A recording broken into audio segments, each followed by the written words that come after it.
William Bligh was a young and ambitious lieutenant in the Royal Navy when he was given command of the HMS Bounty. His mission was to sail to Tahiti to gather a plant known as a breadfruit. On the return journey, for reasons that are still debated, one of Bligh's officers, Fletcher Christian, incited a mutiny against him. Bligh and a handful of those loyal to him were placed in a small boat and left adrift in the middle of the Pacific Ocean.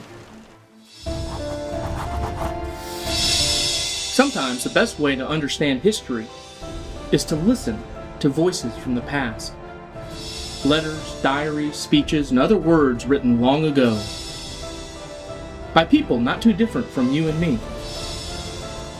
Join me as I don period clothing, act out a historical role, and try to connect with the voices of the past.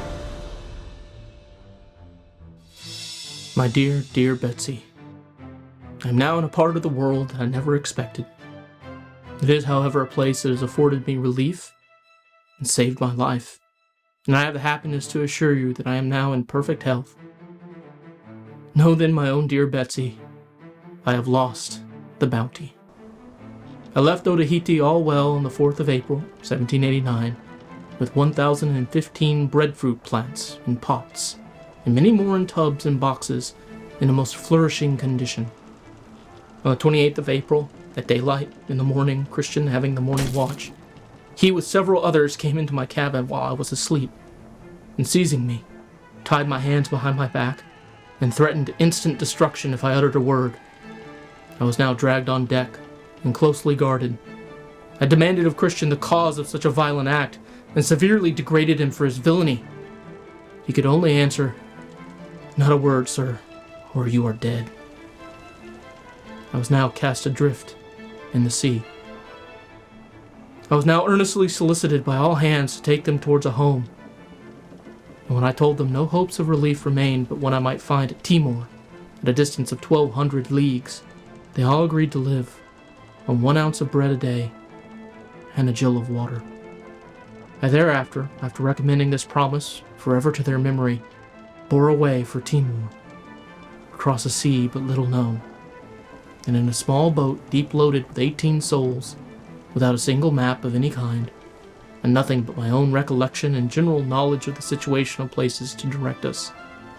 I steered west-northwest with strong gales and heavy rains, suffering every calamity and distress. I discovered many islands, and at last, on the 28th of May, the coast of New Holland, which was a happy sight to everyone.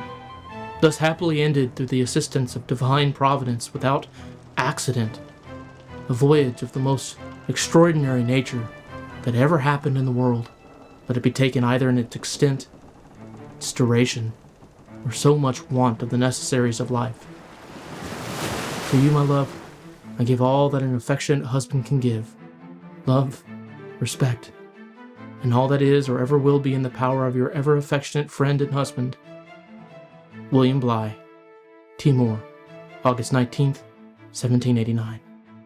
Bligh's voyage in an open boat across 3,600 miles of the Pacific Ocean is still considered one of the greatest feats of navigation and survival in history.